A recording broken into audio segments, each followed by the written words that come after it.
Hello, friends.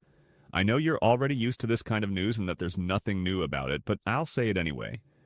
Ukraine continues to attack the so-called Russian Federation with drones every night.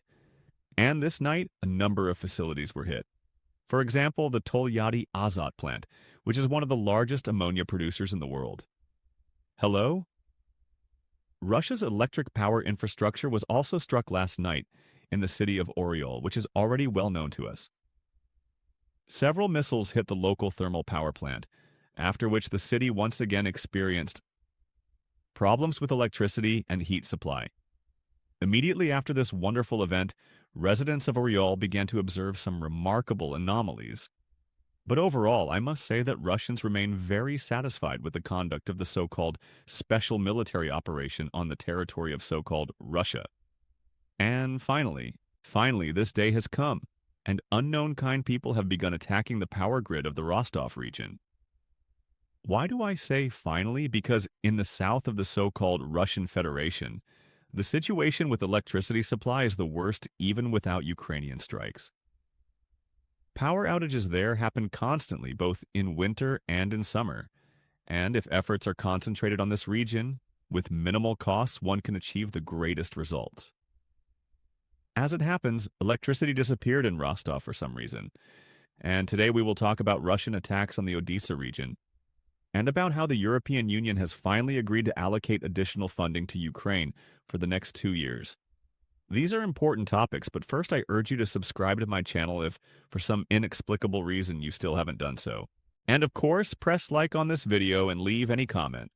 That way, this video will be seen by as many people as possible. I also want to speak about my native Odessa region. I am from there. Recently, Russians have begun attacking it very intensively.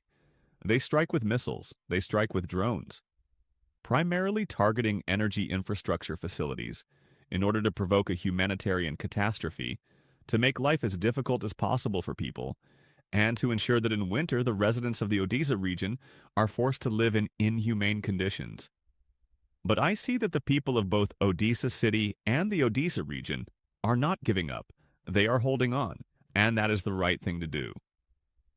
And here it is important to answer the question, why are Russians attacking the Odessa region so aggressively? There are several reasons for this. First, geography. It is a coastal region, and many critical infrastructure facilities are located close to the shoreline. Because of this, they are much harder to protect. Second, the Russians have decided to focus on one region, one oblast, in order to achieve the maximum possible results. And the result they are counting on is, first and foremost, the demoralization of the civilian population. And that leads us to the third reason. The Russians are engaging in this terror in order to sow despair, fear, and panic, and to incite the residents of Odessa and the Odessa region to protest. Russians genuinely believe that if Ukrainians are left without electricity, they will rise up and overthrow the authorities. Yes, sometimes people do go out and block roads, but the reason for the power outages is precisely Russian strikes on our energy infrastructure. Blocking roads does not help here, and these local protests will not be able to grow into anything truly serious or large-scale. Still, this is the calculation the Russians are making, and probably one of the most important reasons is that the Russians cannot forgive the people of Odessa for defending their city in 2014 and preventing Russian invaders from occupying the region. And in 2022 as well, when Russians approached the shores of the Odessa region, they suffered very serious losses. The cruiser Moskva alone is proof enough. The vile Russians want a humanitarian catastrophe in the Odessa region. These are the same Russians who talk about how much they love Odessa's residents, how much they care about Odessa, and how supposedly we are one people, one country. But recently, Russians have been carrying out attacks not only against energy infrastructure, but also against our logistics in this region. And here, there are some very serious problems that could lead to a humanitarian crisis. Let me explain. The Odessa region is quite specific geographically. It is divided into two parts, southern and northern.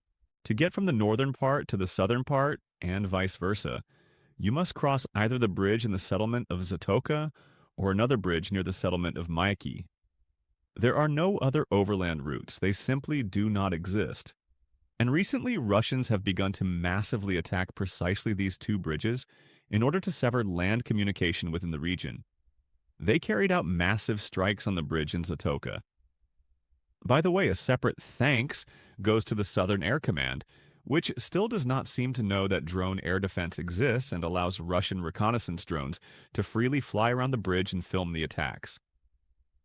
And yesterday, Russians also began striking the bridge near the settlement of Mayaki. They killed a woman who was traveling with children. They did not destroy the bridge, but they damaged it. And if these attacks continue, and they obviously will, half of the Odessa region could be cut off from the rest of Ukraine. There is good news from the European Union.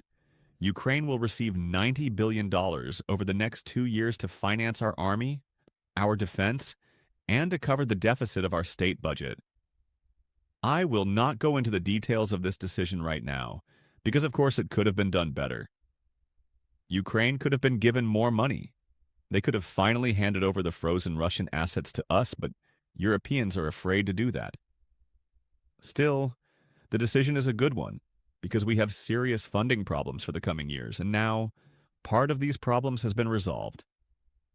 I thank our European partners for that, and you are absolutely right to say that Europeans are very slow. That is true. You are right to criticize them for making decisions too late and trying to ignore reality. That is also true, but let's sometimes look in the mirror as well. Let's answer an honest question. How did we ourselves treat the Russian-Ukrainian war starting in 2014? Europeans are now ignoring reality in many ways, even though the war is taking place on European soil. By the way, this is the largest war since World War II. But from 2014 onward, we ourselves ignored the fact that a war was already going on in our country, on our territory. Most Ukrainians ignored it. Russian artists came to perform here. A visa-free regime with Russia existed until mid-2022, let me remind you, and many, many other things. And even now, during the full-scale aggression, some Ukrainians pretend that the Russian-Ukrainian war has nothing to do with them. I am not saying that Europeans are good. There are many grievances and many questions. I am saying that when we look at how slow they are and how unwilling they are to acknowledge reality, we should also think about where we ourselves are and why we are not making the necessary decisions to defend our country. And yes, I won't say anything new here. We need army reform. Today, Vladimir Putin stated in a speech that he is ready to suspend the Russian-Ukrainian war only if Ukraine agrees to the conditions he put forward in 2024. These include the complete withdrawal of the armed forces of Ukraine from Donetsk, Luhansk, Zaporizhia, and Kherson regions. In addition, the Russian language must receive state status, the Russian Orthodox Church must be restored, and so on. You all know these insane, delusional demands that Vladimir Putin puts forward. This shows that the Russian Federation will continue the Russian-Ukrainian war. Of course, they will say they want peace, that they want negotiations. They will deceive Trump, but they will not stop the war. And I have the impression that part of Ukraine's top military and political leadership today believes that the Russians will agree to freeze the war and that there will be no active hostilities next year. Because I see no other explanation for why we still do not have an active public discussion, initiated above all by Ukraine's top military and political leadership, about the necessity of comprehensive army reform. Starting with mobilization, basic military training, education in higher and military institutions, and continuing with command and control systems of the armed forces, accountability of commanders, and so on. We too are ignoring reality right now, and that reality is extremely dangerous. The next year will be extraordinarily difficult for our country, if not decisive, especially considering the processes taking place inside the Russian Federation. We must make a decision on comprehensive army reform as soon as possible. Otherwise, the Kremlin will achieve its goals. And let me remind you, the strategic goals of the so-called Russian Federation in this war are the elimination of Ukrainian statehood, the genocide of Ukrainians, and the use of Ukrainians for further aggression against European countries.